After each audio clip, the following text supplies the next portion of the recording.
Hey everybody, welcome to episode 39 of the Seller Club podcast. What's up, guys? What's up? What is up? We are here, 39.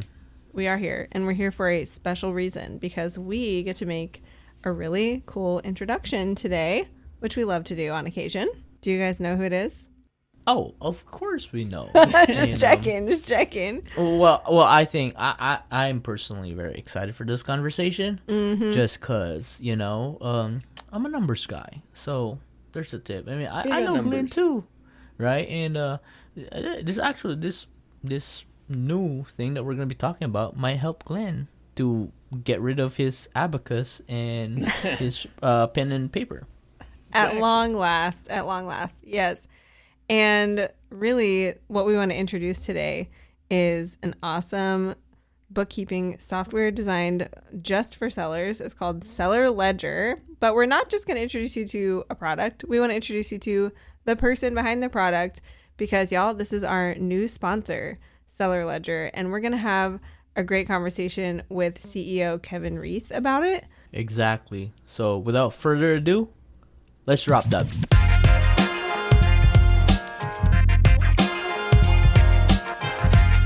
All right, here we go. Announcing our brand new sponsor for Seller Club podcast, Seller Ledger. This is going to be a really cool episode because we get to talk to Kevin and we get to dive in deep about the story on how Seller Ledger became and really, pretty much talk to an expert in the field of accounting software on how this could help you streamline your accounting in your business and get you to the next level. So Anna, take it away. Yes, we are so excited to have Kevin Reith with us here today. And I can tell you from personal experience that Seller Ledger has already helped me so much in my business. And that is one reason, just one of many, that we're so excited for this partnership. And so glad to hear from you today, Kevin. So we really just want to hear about you and about Seller Ledger, and we'll have some questions for you. But could you just kind of tell us the story of how this came about? Because I happen to know that this is not actually your first rodeo. Thanks, Ken and Anna, for having me on the show. Yeah, my name's Kevin Reith, and I'm the founder and CEO of Seller Ledger. And it is not my first rodeo. In fact, back in the day, and I'll date myself with this, but I've been building financial software designing and building for more than 20 years. And I was originally the founding CEO of Outright.com, which became GoDaddy Bookkeeping. And no big deal. Yeah. I don't know who GoDaddy is. Yeah, just a small brand out there. Right. But yeah, I worked at Intuit for years, and also after GoDaddy Bookkeeping, Outright, I actually worked as a product for a company called TaxJar, which was a big sales tax compliance company. So we designed that software too. And the way that Seller Ledger came about, actually, I didn't hear about it till after the fact, but we heard that GoDaddy killed GoDaddy Bookkeeping, and they did it in the middle of a tax year, which was nuts. Extremely helpful. Yeah, very, right? And they pushed everybody. They said, go use QuickBooks. You have 30 days or 90 days or whatever to export your data, and good luck to you, right? Wow. And that's the story we heard. And it was actually some old eBay sellers that I had worked with years ago with Outright who emailed me and said, several months later, hey, did you know that they killed your product? I was like, no, didn't know about it. So yeah, it was a little demoralizing, right? I bet. So, they asked, they're like, hey, would you want to do something about it? I says, okay, well, let me check. Let me go out in the market and talk to some people and see if there's still a need, because, QuickBooks had added a lot of functionality and maybe somebody else had built, something like it.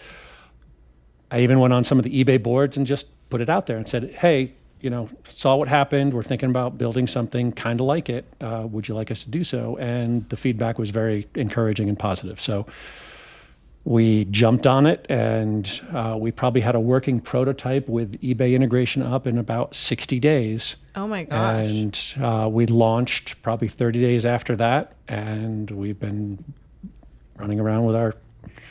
So how long ago did Seller Ledger get established? We launched to the public in April of last year of 2023. So Awesome. we're about 15 months live in production. And, we started with eBay, which is also how we started outright back in the day. So, Yeah. so lots of love for eBay there. Sounds like a whirlwind, though. Oh, my goodness. Yeah, it was pretty crazy. But one of the advantages is having done this now a few times in a few different contexts. TaxJar was very focused on e-commerce stuff too. We kind of know the data and the data models. We know integration. We've done this many times. So a lot of things that we had to learn the hard way when we did it, more than a decade ago, Right. we got to skip those pain points. Yeah, so you built a better product with the experience that you already had and gained along the way. I mean, I'm sure all the product feedback that you've had throughout your experience too. I guess that experience really is the best teacher in this scenario where because I'm looking at it, when you reach out to us. And I was like, this is a solution that I personally needed. And me and Anna have talked about it. Our other co-host, Glenn, probably uses pen and paper and a spreadsheet. An abacus. We always teach him about his abacus. Like that. He's very old school. He is very in the numbers, though. Yeah, but I think that's one of the common denominator for us as well is we try to keep track of our numbers. And, I'm pretty much the loosest of them all that I just I've just had it in my brain running. I have a running total, I guess.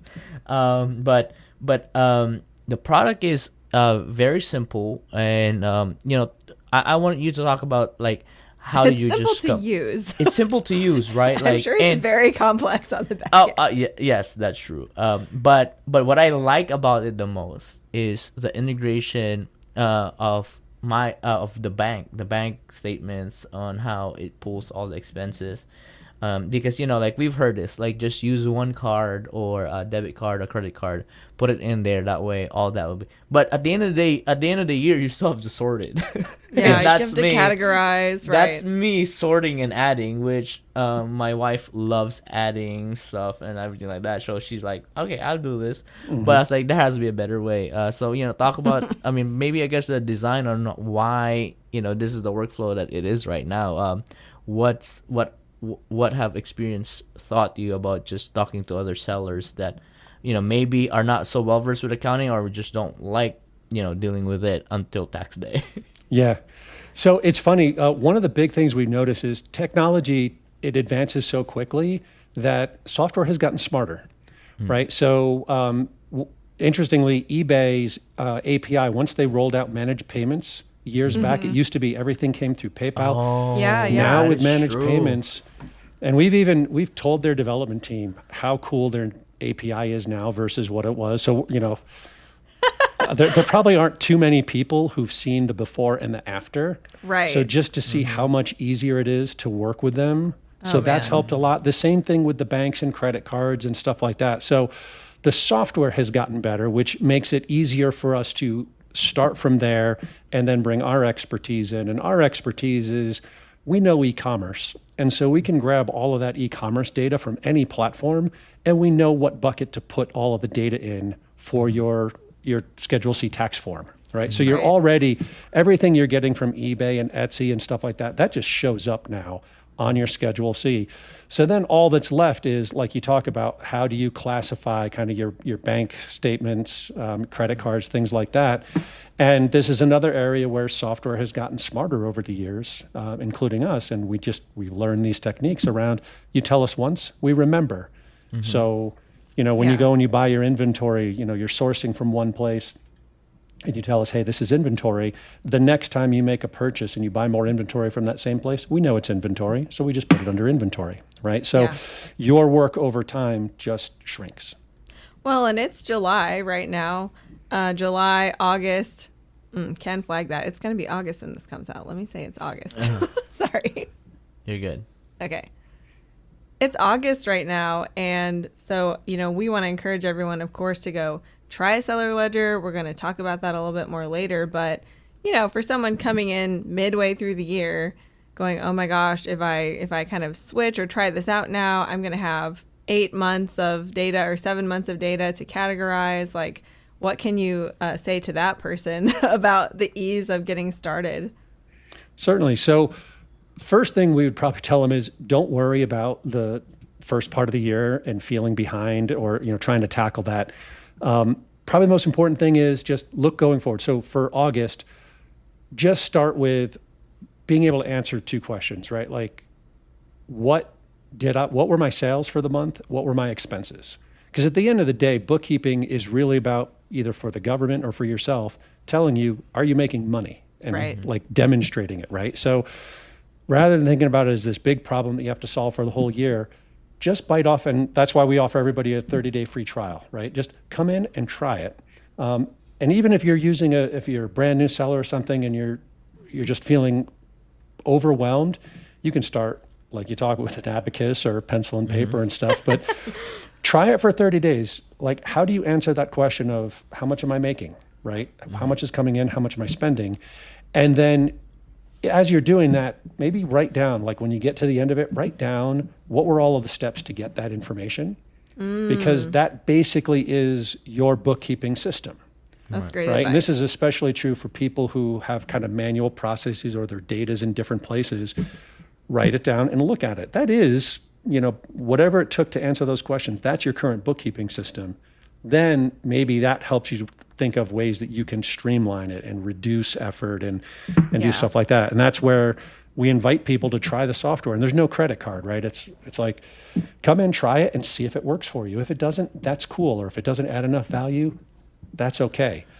But there are a lot of sellers for whom it will save hours upon hours and give better insights into their business. And so that's just kind of what we encourage. Depending on how much preparing your taxes stresses you out, it could add years back to your life. Yeah, I don't know if we can really make that claim, but I know how stressed I get about taxes, so I feel pretty confident saying that. Another huge help I think this could be is even compounded by being on multiple platforms. Like you said, you can basically pull from a bunch of different platforms all of the same data, know what to do with it immediately. It's pretty magical. So can you talk a little bit about that, about just how you're able to do that with different platforms, or like maybe how helpful it is for people who are on a lot of platforms? I'm really not. I'm mostly on eBay. It's pretty straightforward for me, but I know a lot of people diversify that way by being on a lot of platforms. Yeah, I have to be honest, the multi-platform sellers benefit the most from this. I mean, it's great for being on an individual platform, but anybody who has gotten freaked out about the whole 1099K thing and how those numbers, right? Like the law says all the payment providers have to send out the 1099Ks, but that's all they say. They don't dictate, okay, what numbers are included? What about carving out like personal sales? Almost every seller is going to have some personal items that show up. How do you handle those? And each platform, they do things differently. If you do any kind of consignment sales. So it seems like it can get very complex, but where we probably have the most experience in the space is connecting to all of these platforms. We've done it with multiple companies now. And so we just bring it in, we normalize the data. Like we try and create everything. So an order from any platform shows up and it looks like an order. And you can have your fees that are taken out. You can have your fees that are separate. If sales tax is collected in the order and remitted separately, we reflect all of that, right? So you don't have to worry about it. So kind of that, whatever the differences are between the platforms and how they show data, we just kind of erase that. We level the playing field. Right. And I think one of the biggest things I liked about it, like moving on from the multi-platform, is actually really the expenses.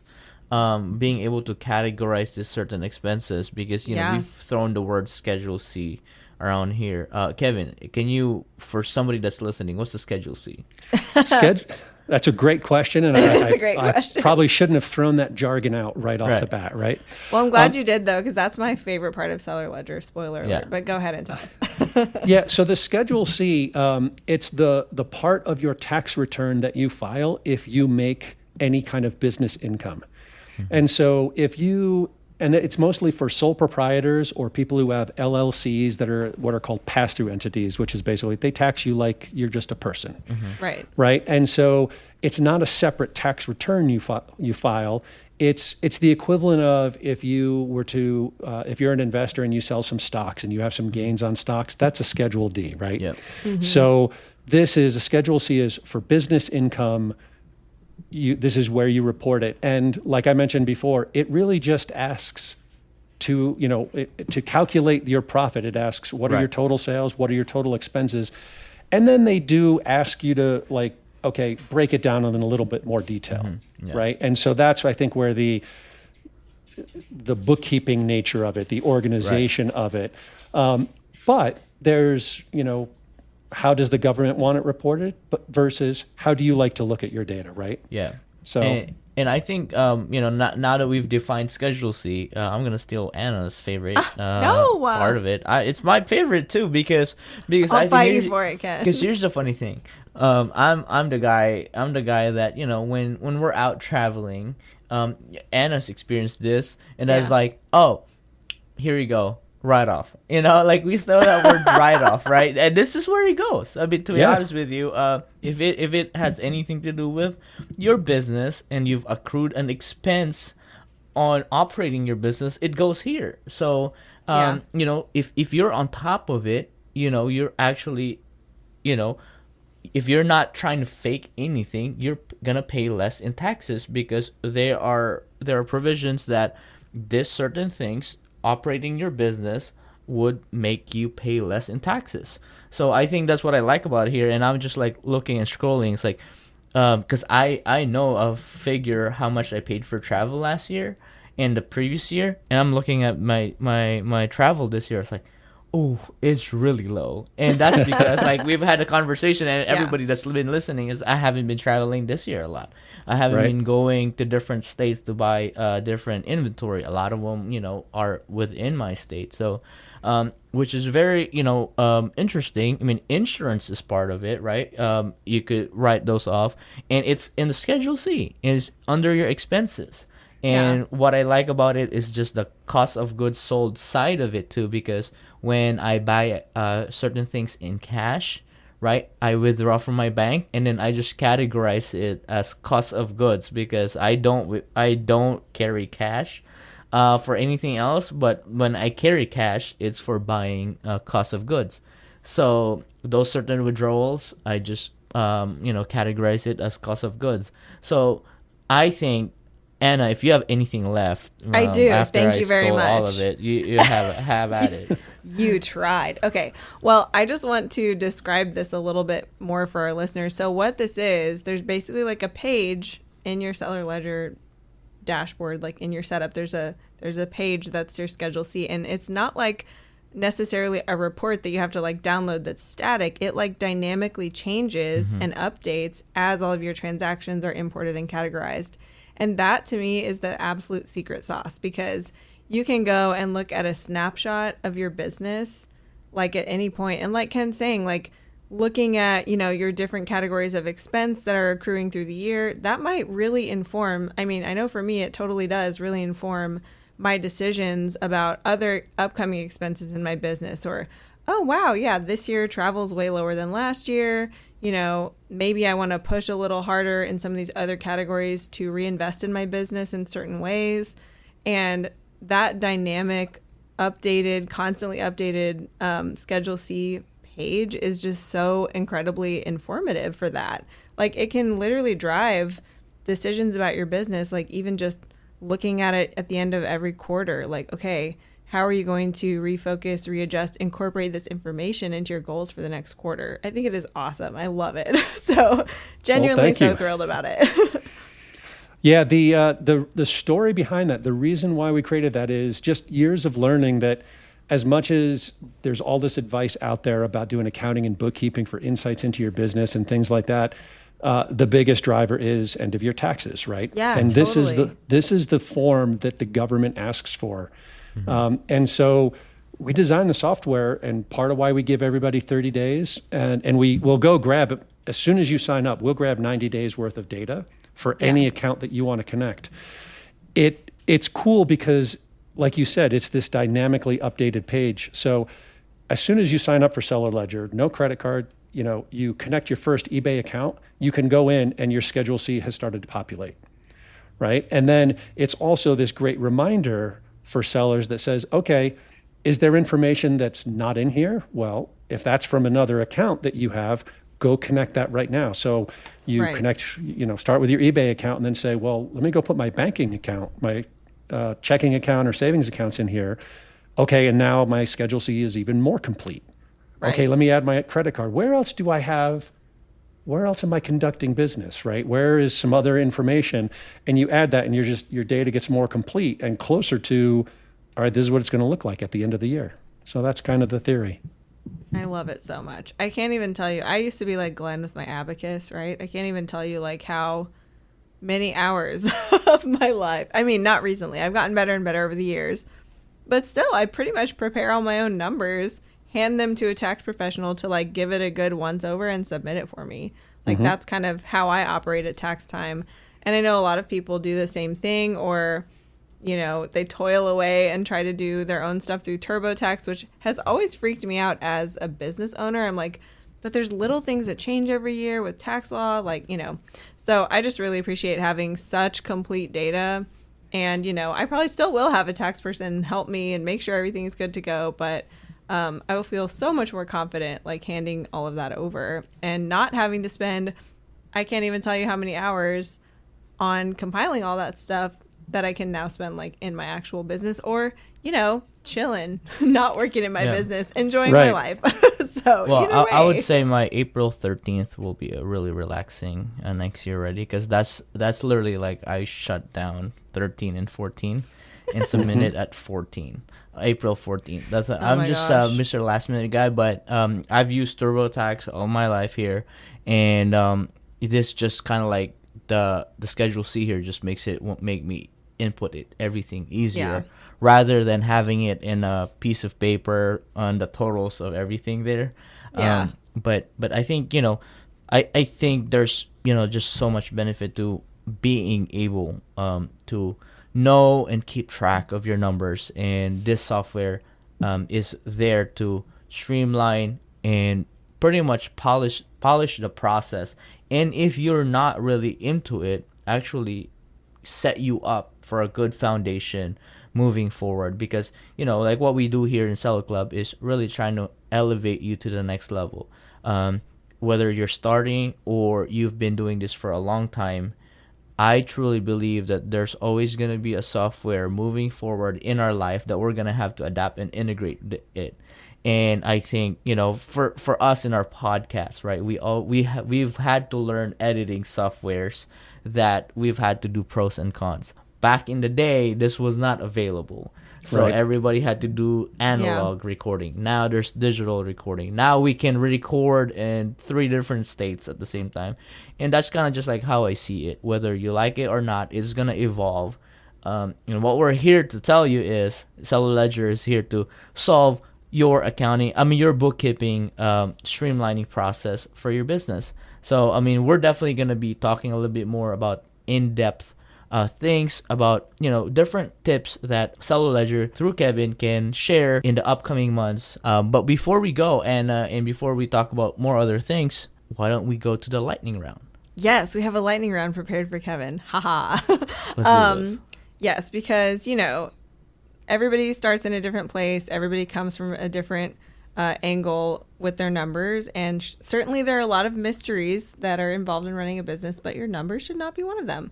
So we're going to somewhat test Kevin and see what he has to say about these likely predicaments that people find themselves in. Okay, so here's the first one. Are you ready, Kevin? Sure. All right. So pretend I'm someone else, another seller. Kevin, I haven't done any bookkeeping all year, and I'm already dreading tax time. So what should I do first, or what's going to be the most effective for me?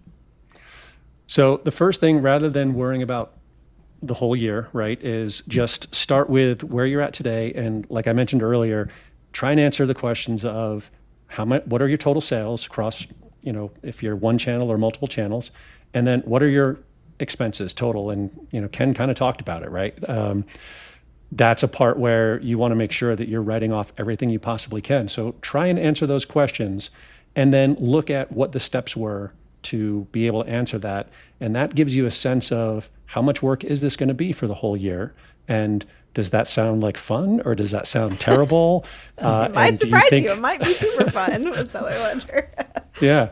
But if your current process is pretty manual, you'll get an idea of how much time it's going to take. Or if you want to consider more automated solutions like Seller Ledger or other bookkeeping programs out there, it'll give you a good place to start. And in this day and age with online banking and kind of e-commerce platforms, a lot of the data is out there and accessible. So I wouldn't stress too much about not having started until now. The odds are you're going to be able to go and get your data. But it's that kind of tabulating and classifying that could take some time. Oh, man. It's the bottleneck, right? Yep.